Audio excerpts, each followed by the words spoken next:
O Lord, may we know you as our shepherd, and knowing you, follow you, and find in you fulfillment to the glory of your name. Amen. Please sit down. For some reason, the reading, it was beautifully read, and exactly what's prescribed in the lectionary, it stops short of the punchline. Most of you, when you go home, if anybody asks you what the sermon was about, will probably say, oh, it was about Jesus the Good Shepherd. And that comes the next verse, verse 11. And for some reason the reading stops there. You get the rest in a year's time, and the reading will start. And Jesus said unto them, as I was saying before I was so rudely interrupted. What he's doing here is setting out the preamble to that, why he should be regarded as the Good Shepherd. And it's a loaded phrase, because it isn't just about sheep. Because the people who led Israel, the high priests and the kings, were commonly referred to as the shepherds, after the model of David, their greatest king, who started life off as a shepherd boy. And so Jesus is actually digging at the high priest and saying, you know, frankly, you just run this place for your profit. I am the good shepherd. I am the one to follow. I am the one to be trusted. And I consider myself uniquely qualified to preach on this because I once owned a sheep. Only one, and I borrowed it actually. We had this huge country vicarage with massive lawns beyond what I could mow, and I said, what I need is a sheep. And a parishioner very kindly and sensibly said, before you go lashing out a couple of £100 on a sheep, I'll lend you one and see how you get on. So I had a sheep. Would you like a sheep? Anybody look after the sheep? Well, you'll be the good shepherd. Good, there you are. The sheep was called Skippy. And if any of you have any illusions that you can get a sheep and you won't have to mow your lawns anymore, forget it. Sheep are terminally stupid. And what they say about goats is true about sheep. They will eat everything. Keep them away from your washing line. They will even chew up rose bushes. And as for the lawn, until they are genetically modified to walk in straight lines, they're useless. Because you have to tether them. Otherwise they will eat everything. And they go round and round in circles. And what you wind up with is a lawn with these, it looks like the maps we used to get of nuclear devastation. You know, these circles that within a certain radius nothing at all survives, and further out it does, but it really is quite devastated. Sheep need very careful tending. Nobody should lightly undertake being a shepherd. So if Jesus commits himself to being our shepherd, it's quite an undertaking. And there are reasons, if you think about it, if you think about it very carefully, think about what you know about shepherds, there are reasons to doubt whether Jesus measures up as the good shepherd. There are a couple of things that he lacks. I know, strangely, over the last couple of days, I've met a couple of shepherds, and Jesus lacks something that every shepherd I've ever met has. They all have a truck. Ideally, a Land Rover Defender. And with that they can get anywhere. They can chase after the sheep up the hillsides and get at them. Anybody want to look after the truck? Right, that should ensure that he pays no attention whatsoever to the rest of the sermon. No, you can play with it. I do want it back, it's my grandson's. You need something to get up and get at the sheep. Get at where they are hiding. And then when you get there, there's something else you need. What does every shepherd have to have? Oh, I didn't think about that. Yeah. Yes, well, if I brought a crook, you might think I had pretensions to being a bishop. Well, that's why they carry it, because they are the shepherd of the flock. I forgot about the crook. Yeah, no, something else, actually. A dog. Yeah. But what you need is a dog. And I happen to have a dog as well. We've got one animal in this row. I think this row better have the dog. His name is Nelson.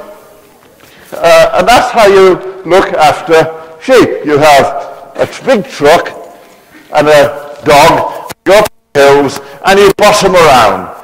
You send the dog round behind them and you have and the dog understands that, and you frighten the sheep where you want them to go. And that's what a shepherd does. Apart from nicking their wool and sending them off to slaughter, that's the good shepherd. Doesn't sound very friendly. It really doesn't sound very friendly. And the reason is that shepherds in Jesus' place and time were nothing like our shepherds. The way they controlled the sheep was completely different.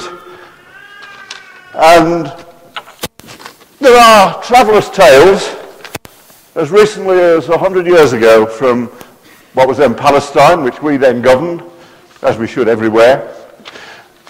And he tells a story. Can anybody play one of these?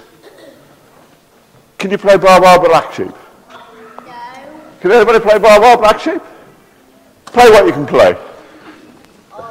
You can't play without the music. I used to be able to play one of these, but I can't anymore. Anyway, he was walking in the hills on a holiday in Palestine, and he suddenly heard this strange piping sound. I think you'll agree that is a strange sound. And he wondered what was going on, and then round the corner of the hill came a young boy playing a pipe. And behind him, following him, were the sheep. They just followed him wherever he went. And of course, over here, there's lots of grass everywhere. You just shift the sheep from one field to the other. In Palestine, in ancient times, and until comparatively recently, grass grows scrubbily and sparsely on common land, and you have to move the sheep around. And the way the shepherds look after the sheep is simply that the sheep do know them and follow them, and they lead them, and they look out for them, and they care for them, and they find the pasture, because sheep are too stupid to find their own grass. That's what the shepherd does. He really does care for the sheep and knows them intimately. Now, I said my sheep was called Skippy. One of the shepherds I met recently, I asked him how many sheep he'd got. He said, 1,400. I don't think he knows them by name. But Middle Eastern shepherds, Israeli shepherds, would know their sheep by name. And apart from this story, a lovely story of the little boy just leading the sheep in that way, there was another story. You see, you're out with the sheep, maybe far from home, because that's where the pasture is, and night comes. What do you do with them? Because Palestine in those days was, in spite of Roman rule, a pretty lawless place. And in the hill country, there were bandits who would like nothing better than a bit of lamb roast over a fire for supper. There were still wild animals, bears, mountain lions. The sheep had to be protected. That's why the shepherds in the Christmas story are out in the fields looking after the sheep. It wasn't just they like looking at the stars. The sheep had to be guarded and protected. And if necessary, the animals had to be fought off. And if you were a small boy and it was a large bear, the outcome could be quite grim. Jesus is foretelling in this story that he would actually have to lay down his life for his sheep. He loves them that much, and he cares for them that much.